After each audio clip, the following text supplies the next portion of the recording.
My name is Simone, 35F, and if you were to ask me what I'm most proud of in this world, I wouldn't hesitate for even a breath. My son, Jordan. 17 years old.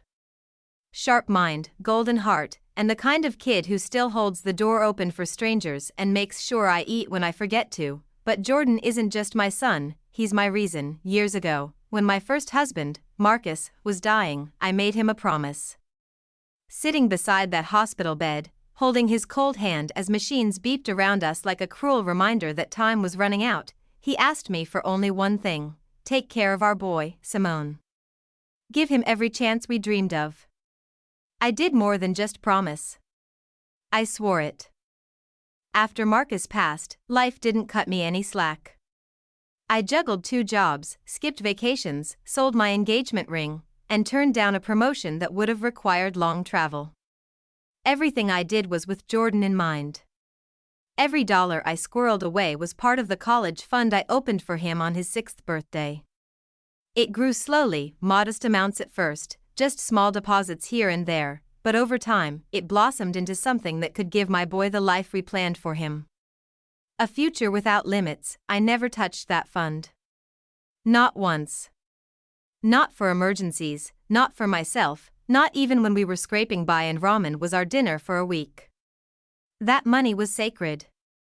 That money was his, so when Daniel, my second husband, stood in front of me and demanded I split my son's college fund with his kids, I felt something in me snap. Like a bridge giving way after carrying too much weight for too long, but I'm getting ahead of myself. Let me take you back to the beginning. Before the betrayal. Before the lies. Before I realized that sometimes love comes dressed as a thief, I met Daniel at a community fundraiser, one of those sun-drenched Saturdays with food trucks, face-painting booths, and overworked parents trying to keep their kids from climbing the sound system. I was there volunteering, handing out flyers and pretending not to yawn every 5 minutes. I wasn't looking for anything or anyone. At least, that's what I told myself. He came up to the booth asking where the nearest restroom was, holding a cup of lemonade and a half-eaten corn dog like he was in a sitcom. There was something about him, easy smile, kind eyes, the way he thanked me twice for something so simple. I didn't think much of it until he circled back 20 minutes later and asked if I'd like to grab coffee sometime. I hesitated. Not because I wasn't interested, but because I'd built such a high wall around myself since Marcus died. I didn't know how to let someone in again. Especially with a teenager at home who was my whole world, but Daniel was patient. Sweet. Not pushy.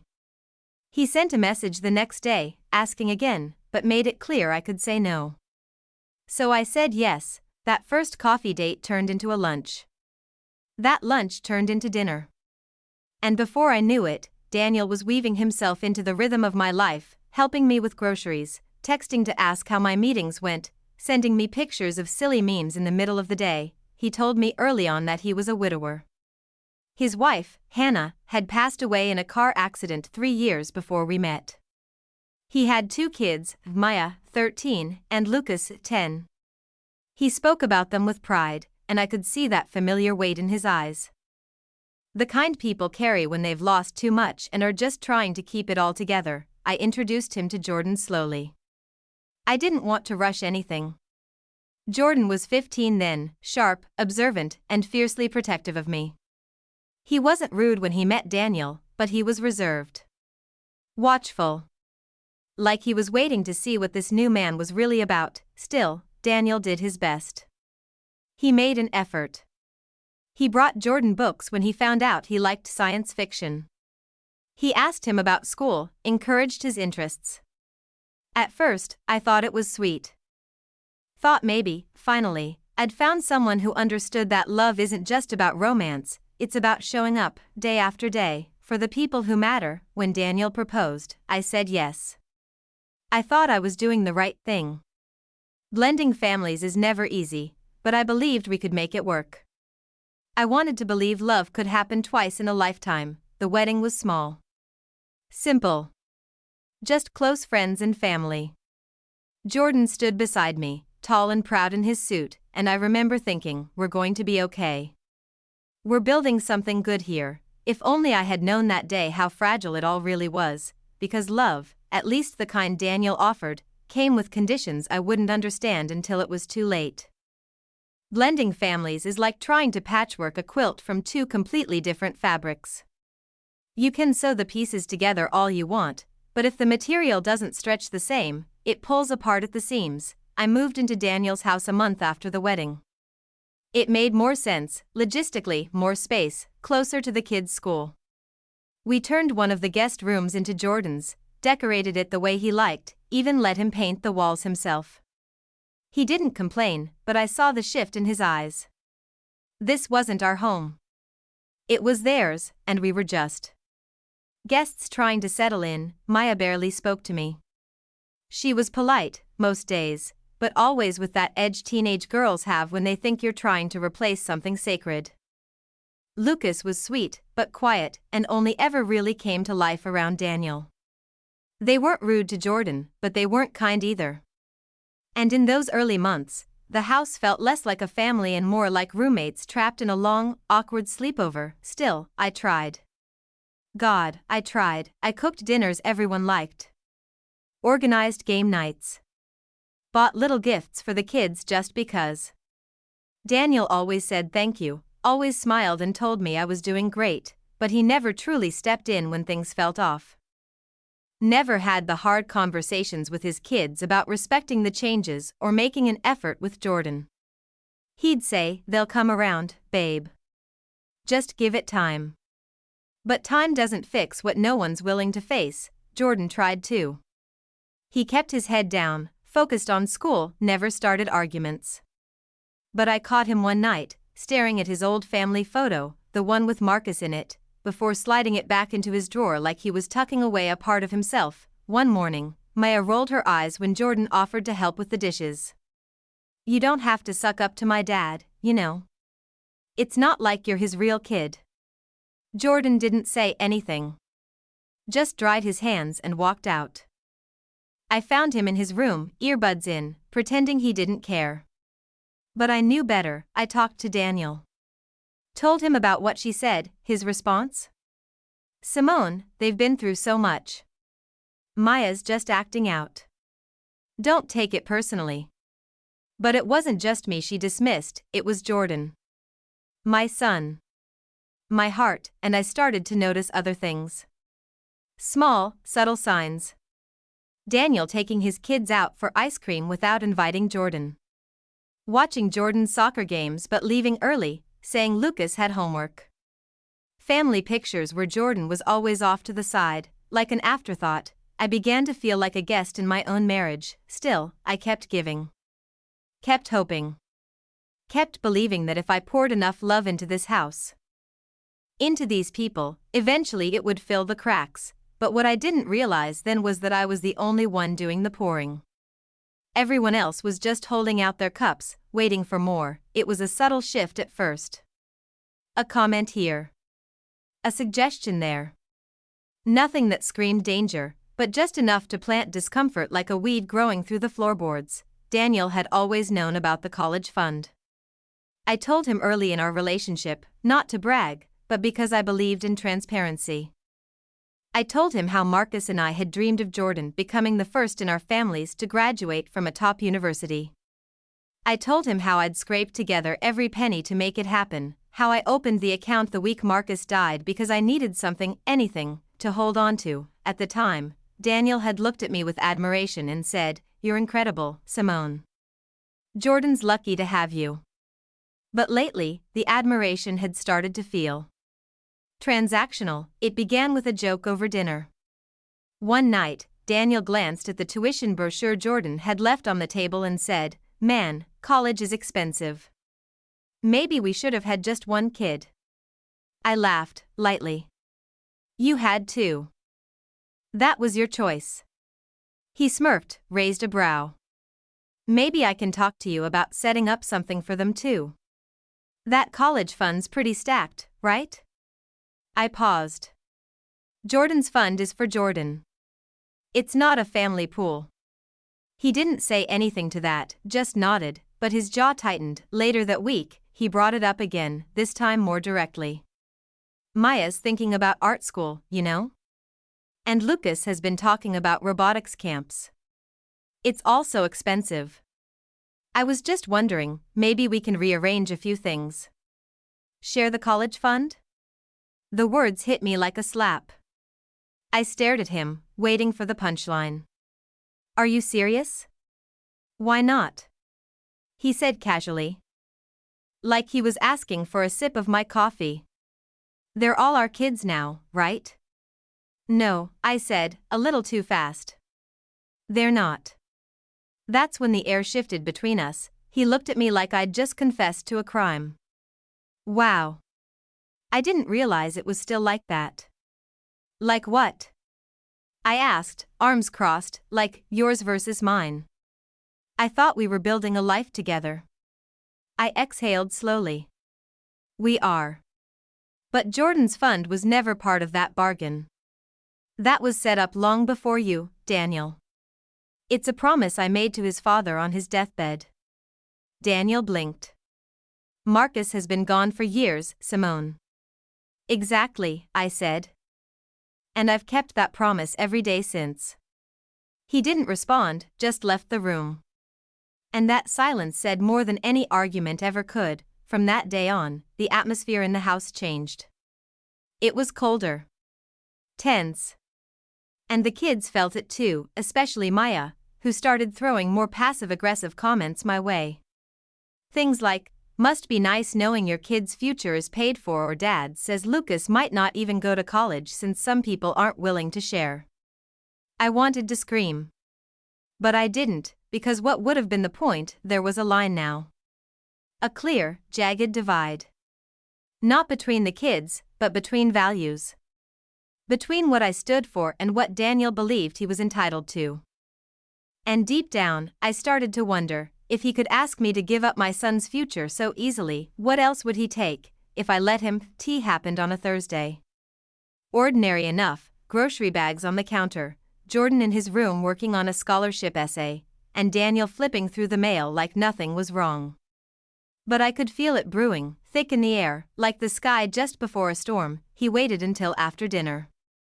The kids had gone to their rooms. I was loading the dishwasher when I heard the chair scrape behind me. I didn't turn around. I didn't have to. I could feel it in the weight of his silence. Simone, he started, his voice low, almost rehearsed. We need to talk. Really talk. I dried my hands on a towel and turned to face him. I've been thinking about this for a while now, he said.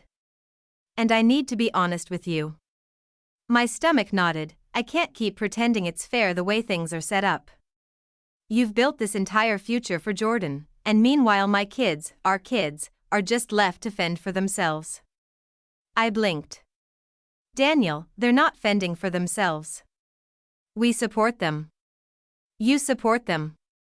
I help with bills, clothes, school supplies, even their after-school programs. I'm not talking about that, he cut in. I'm talking about the fund. The college money. I stared at him. We've already had this conversation. Not really, he said, voice sharpening. You shut it down like it wasn't even up for discussion. But Simone, this is a marriage. And what's yours is supposed to be ours now. I felt something inside me ice over. That college fund isn't ours, Daniel, I said, each word deliberate. It's not even mine. It's Jordan's. I saved every cent for him. I made sacrifices you couldn't even imagine. I promised his father, you promised your dead husband, Daniel snapped, louder now. Well, I'm your husband now. And I'm telling you that this unequal division in our family, isn't going to work anymore. He stood up, hands on his hips. You either split that fund 3 ways, or we have a problem. It took everything in me not to crumble. Not to scream. Do you hear yourself right now? I said, my voice trembling, not from fear, but fury. You're demanding I take from my son. That I break a promise to his father. So your kids can have a shortcut to something I bled to build? It's not a shortcut. He yelled. It's fairness. You walk around here acting like Jordan is some kind of royalty and my kids are just extras in the background. That's not true, I whispered. Yes, it is. And you know what? You married me. You married us. If you didn't want that, you shouldn't have said I do. He stormed off after that, muttering something under his breath about legal rights and joint finances. But I didn't move. I just stood there, shaking, staring at the floor like it could anchor me, because in that moment, something shattered between us. Not just trust, but the illusion I had clung to. That this marriage, this home, this life we were trying to build, was real. Mutual. Respectful. He hadn't married us. He had married into access, to my time, my effort, my love, and now, my sacrifices, and I knew then, I would never let him touch that fund even if it meant losing him. There's a moment in every relationship where the illusion fades. The polite masks drop, the roles we try to play dissolve, and what's left is the truth. Raw. Uncompromising. Sometimes, it's beautiful. Other times, it's devastating. In the days after Daniel's outburst, our house became a war zone disguised as a family home. No raised voices. No broken plates. Just cold silences, stiff smiles, and footsteps that avoided one another in the hallway. I couldn't sleep. I kept turning the words over in my head. You promised your dead husband. What's yours is supposed to be ours. You either split that fund 3 ways, or we have a problem. It wasn't just the demand that haunted me, it was the entitlement. The way he looked at Jordan's future like a bank account he had partial ownership of, like love somehow came with withdrawal rights. Jordan didn't ask questions, but he knew something was wrong. He became even more withdrawn, coming straight home from school and locking himself in his room. One night I walked by and heard him on a video call with his friend. Yeah, it's weird now. I don't think Daniel likes me much. Not that he ever really did. I stopped in my tracks. He's always acting like I'm in the way. Like I should apologize for existing. But whatever. I'm getting out of here soon. College can't come fast enough. I backed away quietly, tears stinging my eyes. Not because Jordan was wrong, but because he was right. And I had let him live like this. Under a roof where his dreams were threatened, where his very place was questioned, all because I wanted to believe love was enough, but love isn't just feelings. It's protection. It's loyalty. I started reviewing the account that night, Jordan's college fund. Every statement. Every deposit. I tightened the protections on it, made sure Daniel's name was nowhere near it, not even as a secondary contact. I changed my passwords. I sat with a financial advisor the next day, explained the situation, and transferred full control into a trust under Jordan's name. I didn't tell Daniel. I didn't need to. This wasn't about marriage anymore. This was about being a mother. Still, I wrestled with the question every night. Was I being unfair? Was I punishing Maya and Lucas for their father's selfishness? Was I dividing a home by drawing this line? Should I have done more to blend our families, to give them the same security? But every time I looked at Jordan, at his late-night studying, his scholarships, the way he still packed his own lunch so I didn't have to, I knew the answer. This wasn't about favoritism. It was about justice. My son had no backup plan. No safety net. Just me. Daniel's kids had him. They had family support. They had other options. Jordan only had what I had built with my own 2 hands, and the man who claimed to love me had tried to take that away. That wasn't love. That was leverage. So I asked myself, if I had to choose between love and loyalty, who would I betray? The answer was simple. I chose my son. You don't notice the exact moment a house becomes a battlefield. It's not the shouting. It's not the slammed doors. It's the quiet. The way footsteps get softer. The way eyes stop meeting. The way every word feels like it's walking a tightrope. You become an expert at pretending the walls aren't closing in, that the chill isn't creeping into your bed. Your kitchen, your soul, but pretending only works for so long. Daniel didn't mention the fund again, not directly. But he changed. Subtly. Calculated. I'd catch him making snide remarks at dinner, mostly aimed at Jordan. You going to another one of those college prep workshops? You sure you need that many? Maybe save some for the rest of us. Or to me, must be nice, having a golden child who gets everything handed to him. It made my blood boil. Jordan would just look down, quiet. He knew. He knew Daniel resented him, and the kids?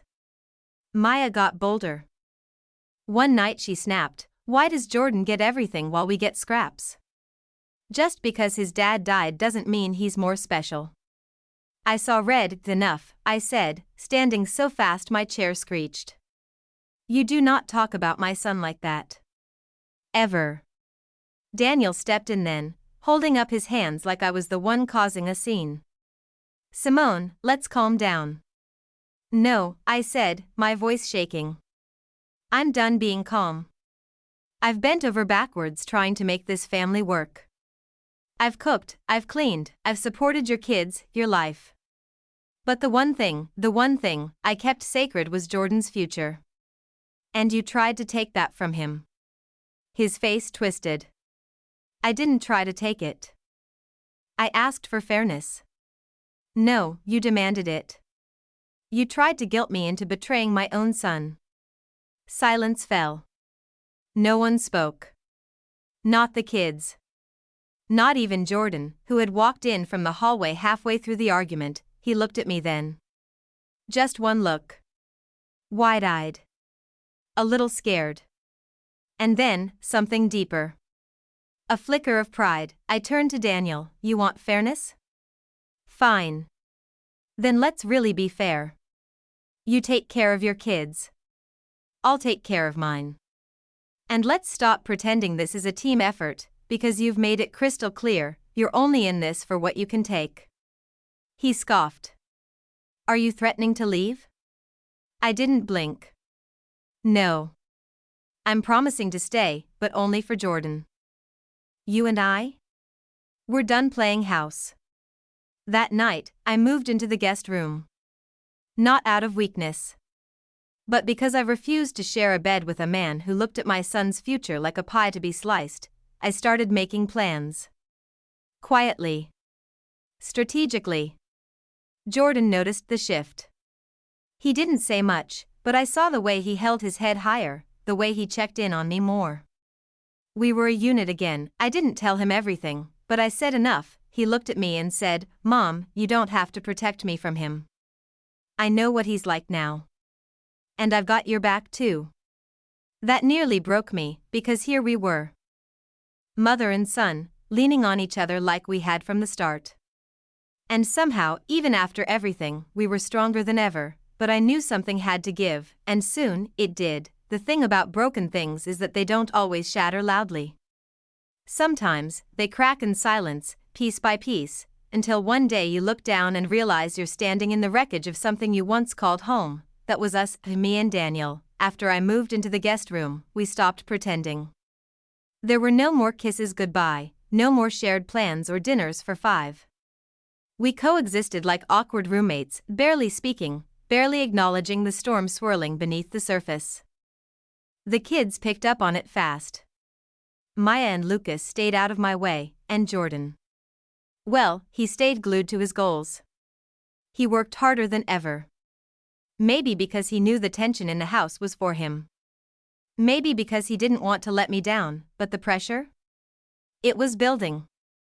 And I could feel it in my bones. We were heading toward something final. It came on a Sunday. We were in the kitchen. I was prepping a grocery list, Daniel making coffee, the silence between us thick enough to cut. And then he said it, just like that, "I want us to see a financial mediator." I raised an eyebrow. "For what?" "For the college fund," he said flatly.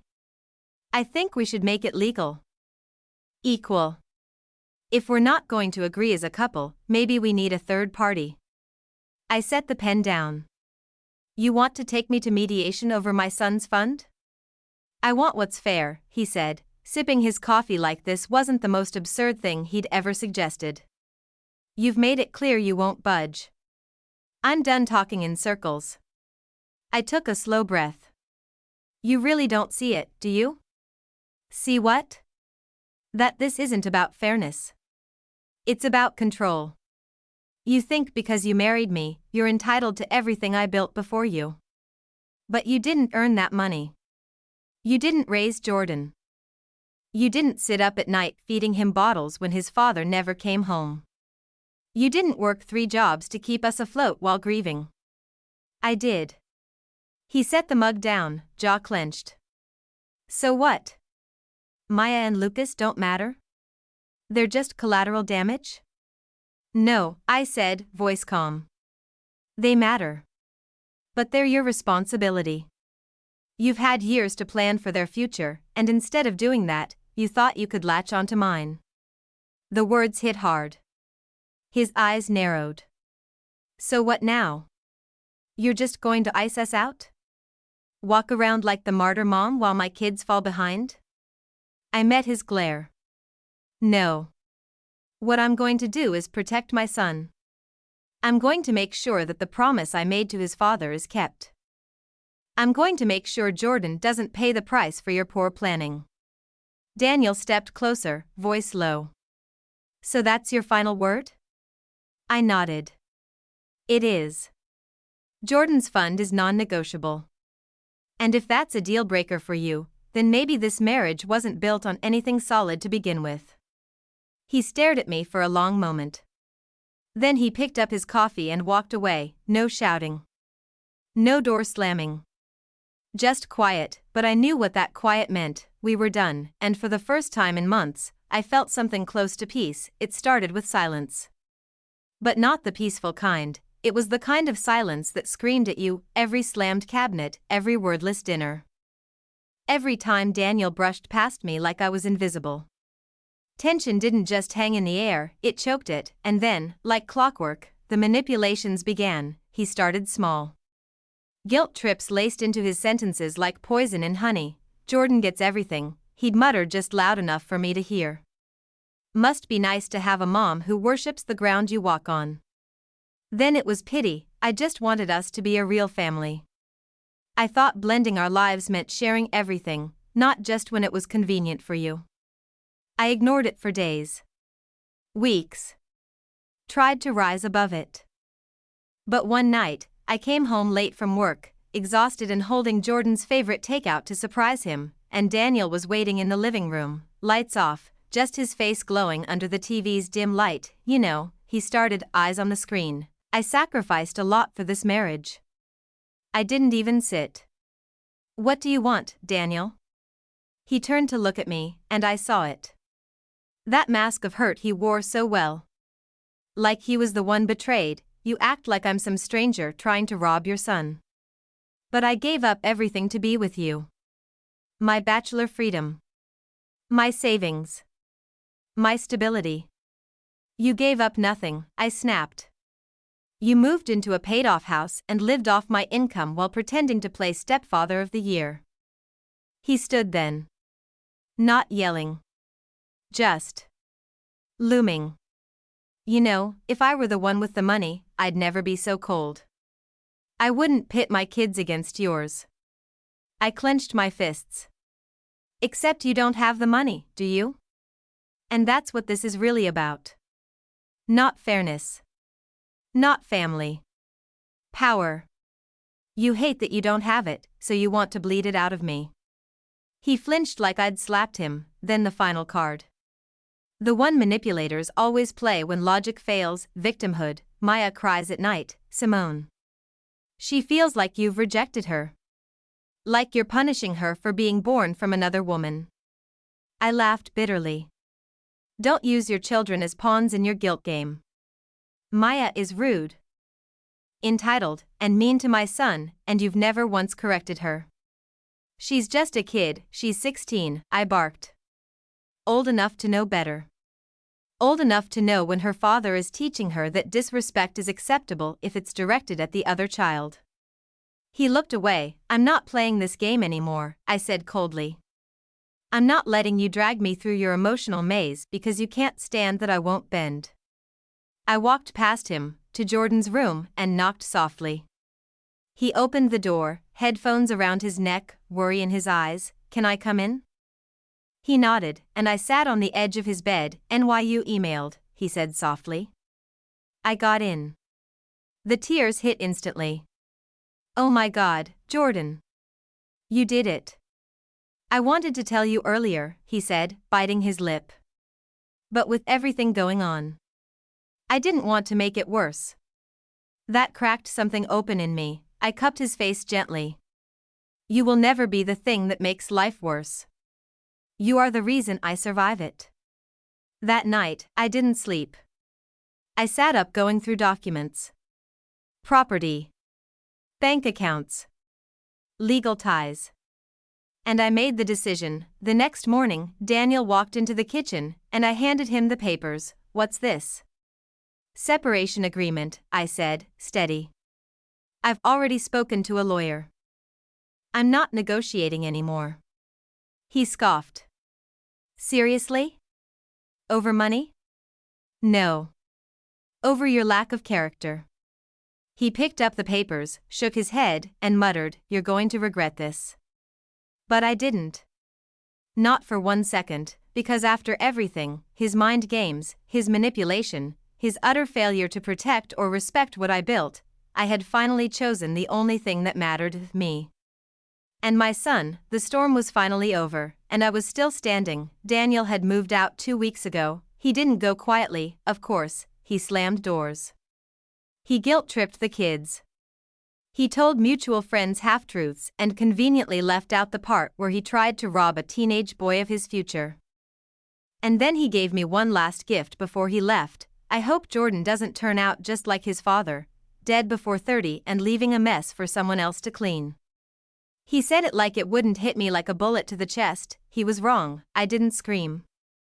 I didn't cry. I looked him in the eye and said, That's the last thing you'll ever say to me. Don't call. Don't text. If Maya and Lucas need something, they can reach me directly. You're done. And just like that, the door clicked shut behind him. It wasn't peace, not yet. It was empty space. And it felt foreign, like I had to relearn how to breathe in it. But the emptiness didn't last long, because days later, I stood in the driveway, helping Jordan load the last of his dorm boxes into the back of the car. He looked taller. Stronger. But still my boy. The one I carried alone through grief and bills and working night shifts while his soft cries pierced through every hour. You nervous? I asked, smoothing his collar even though he was practically a grown man. Kind of, he admitted. But mostly. I'm proud. Of me. Of you. Of everything we did to get here. Tears welled up, but I held them back. You made it, baby. No, we made it.